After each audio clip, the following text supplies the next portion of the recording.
विश्व के सारे लोग करे जो साथ में मिलकर प्रार्थना, सबका मंगल होगा तब, सबका मंगल होगा तब, बढ़ेगी विश्व की चेतना। कि मोक्ष जीवन में मिलने वाली ही चीज है। मोक्ष को जीवन में ही प्राप्त करना है। और वह क्या है? शब्दों में कहे तो अलग से जो अलग है। सभी को शुभेच्छा, हैप्पी थॉट्स। तेज ज्ञान फाउंडेशन द्वारा आयोजित ध्यान प्रार्थना बीज बोने के लिए आप सबका स्वागत करते हैं। रोज हम सब मिलकर प्रार्थना करते हैं ताकि हम खुद भी स्वस्थ रह पाएं और जो बीमार हैं उन्हें भी हम अपनी प्रार्थना का बल पहुंचा पाएं। तो आइए ग्रहणशील रहते हैं और इस प्रार्थना का लाभ लेते हैं। सभी प्रार्थना करेंगे। सभी आंखें बंद करें। हे परम ईश्वर, आप पूर्णता हो। आपकी पूर्णता सभी को मिले। सभी अपने अंदर पूर्णता को महसूस करें। इस पूर्णता को महसूस करके लोग ऐसे आनंद में आ जाएंगे, प्रेम में आ जाएंगे, मौन में आ जाएंगे कि वे चाहेंगे सभी को यह मिले। यही पूर्णता की खासियत है। सभी बुरा न सुने, बुरा न कहें, बुरा न देखें, बुरा न सोचें, बुरा न महसूस करें, बुरे न बने, बल्कि पूरा सुने, पूरा देखें, पूरा कहें, पूरा सोचें, पूरा महसूस करें और पूर्ण बने। पूर्णता से हर काम पूर्ण होता है, समय पर होता है। बुरा मत सुनो। लोग सुनते हैं मगर पूरा सुनो नहीं सुनते हैं। तो पूरा ज्ञान हर मनुष्य को मिले। सारे मनुष्य पूर्ण ज्ञान प्राप्त करें, संपूर्ण लक्ष्य प्राप्त करें। हे परमात्मा, आपके शुभ्र प्रकाश में ऐसी कृपा भर दो ताकि सारे जीव पूर्णता को प्राप्त करें। पूरा सुने, पूरा महसूस करें, पूरा सोचें ताकि हर बीमारी से मुक्त हो सकें। अधूरी सोच से, अधूरे ज्ञान से मानसिक बीमारियां पैदा होती हैं। वे बीमारियां समाप्त हो जाएं।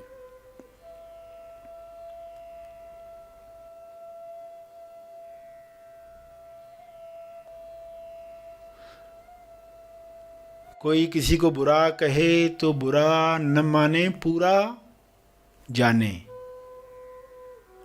बुरा न माने, पूरा जाने, पूरा महसूस करें। जो इमोशन शरीर पर आते हैं वे अकायम हैं। वे कुछ पल रहते हैं और विलीन होते हैं। उन्हें जानते रहें, पलायन न करें, पूरा महसूस करें ताकि वे इमोशन चले जाएं, वापस अंदर दब न जाएं। कई इमोशंस, भावनाओं की परतें, लेयर्स इंसान के अंदर दबे पड़े हैं। हर लेयर से मुक्ति मिले। सभी को हर नकारात्मक इमोशन से जो दबे पड़े हैं, बीमारियां पैदा कर रहे हैं, वे समाप्त हो जाएं, वे निकल जाएं।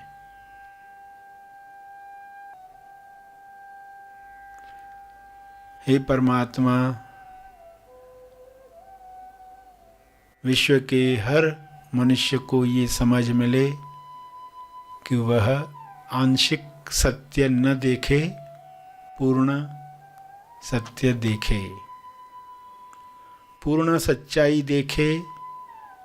बुराई की भी जो अच्छाई है, उस अच्छाई को जानकर बुराई से नफरत नहीं बल्कि क्षमा साधना द्वारा सफाई करनी है।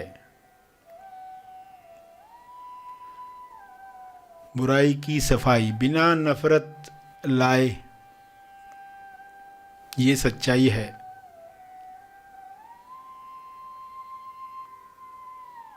लोग बुरे नहीं हैं, लोग अलग हैं। लोग गलत नहीं, अलग हैं। उन्हें स्वीकार करें। सभी एक दूसरे को स्वीकार करके मिलजुल कर आपस में रहें।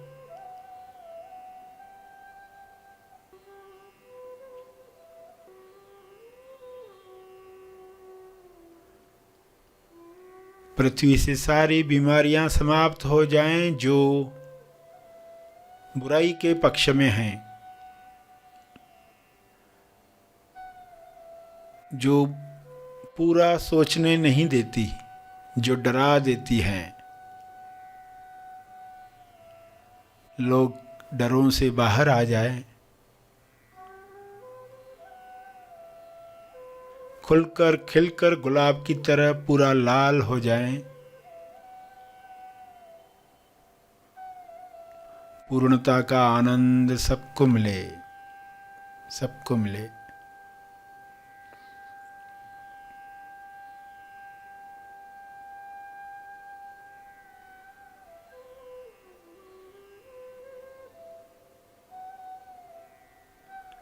न अच्छा बनना है, न बुरा बनना है, पूरा बनना है।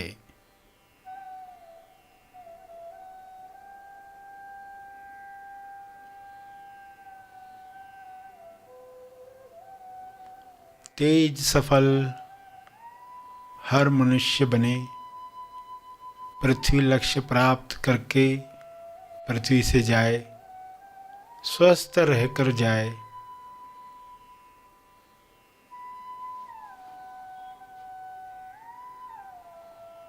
संतुष्टि से जाए।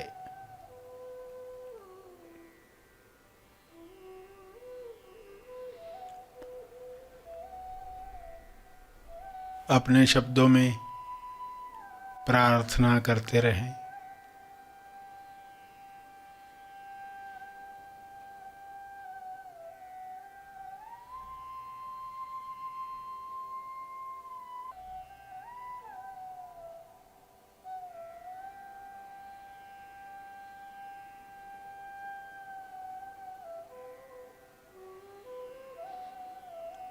अंत में तर्पण करें। ध्यान और प्रार्थना में जो बल प्राप्त हुआ है, मानसिक शांति मिली है, उसका फल सबको मिले, सबका कल्याण हो।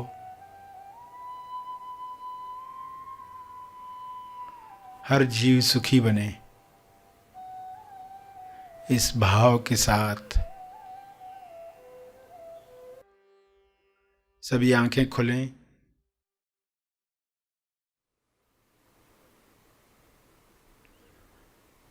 आइए सब ग्रहणशील होते हैं एक चेतना संदेश सुनने के लिए।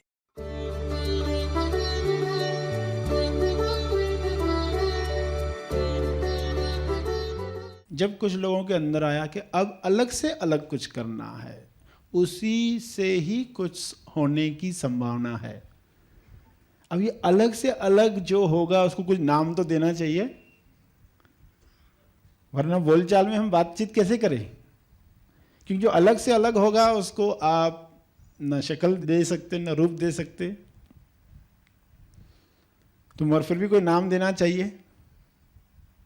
एक समझ के आधार पर, बोलचाल के हिसाब से जो ग्रुप इकट्ठा काम करेगा, तो फिर शब्द क्या दिया गया, अलग से अलग को शब्द दिया गया मोक्ष।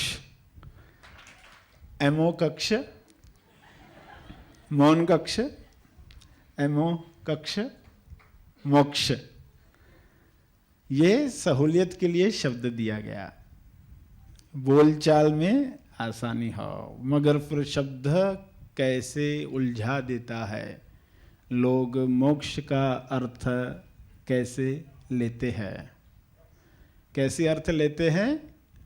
कथाओं में बताया जाता है कि देखो फला फला ब्राह्मण था एक, फिर वह दुखी था, गरीब था, फिर कहीं पता चला ऐसी ऐसी कथा करने से दुख मिट जाते हैं। फिर वो सीख कर आया और उसने कथा की और उसके दुख खत्म हो गए। मगर फिर गलती हो गई, एक दिन प्रसाद नहीं लिया, एक दिन कथा करना भूल गया, फिर ऐसा दुख आया, फिर उसने प्रार्थनाएं की, फिर वापस से गलती का सुधार हुआ, फिर इस तरह उसका जीवन खुशी से समाप्त हुआ। अगले जन्म में फिर वो सुदामा जी का जन्म लेकर आए, फिर कृष्ण की भक्ति की, फिर मोक्ष प्राप्त किया। ऐसी कहानी चलती है। अब लोग सोचेंगे कि ये सब करके मोक्ष प्राप्त किया यानी क्या हुआ, ये तो कभी समझा ही नहीं। मोक्ष प्राप्त किया यानी क्या हुआ उसके साथ। लोगों के पास समय भी नहीं है सोचने के लिए, कथा खत्म हो गई, तुरंत जाना है, कहीं पहुंचना है, तो भागदौड़ में मनन होता ही नहीं। मगर जो सोचने वाला होगा कि मोक्ष होता क्या है, अर्थ तो ये बताया गया, क्या मरने के बाद, कुछ जन्म लेने के बाद मोक्ष मिलता है? क्योंकि ऐसी धारणाएं बन जाती, कोई भी कहानी बताओगे तो अजम्पशन तैयार होगी, मान्यता तैयार होगी कि फिर मोक्ष कोई ऐसी चीज होगी। फिर हर धर्म मजहब अपने अपने शब्द बताएगा, निर्वाण कह देगा, कैवल्य अवस्था कह देगा, मुक्ति।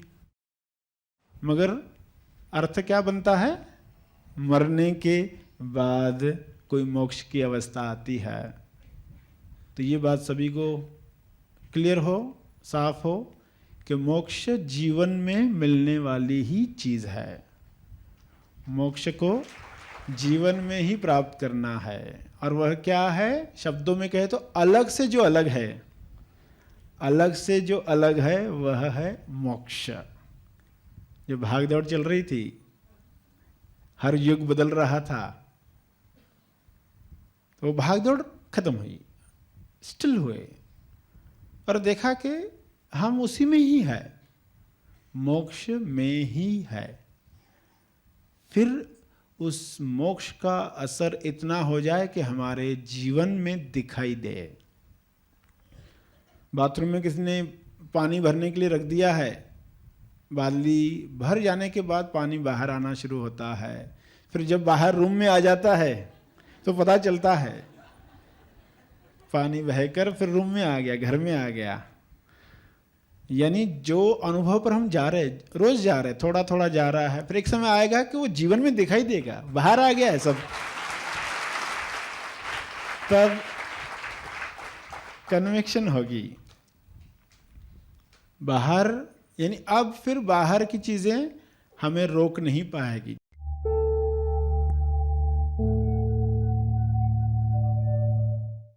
प्रार्थना और मार्गदर्शन का सभी ने लाभ लिया। आइए यहीं पर समाप्त करते हैं, कल फिर मिलेंगे। तब तक के लिए धन्यवाद। Happy thoughts.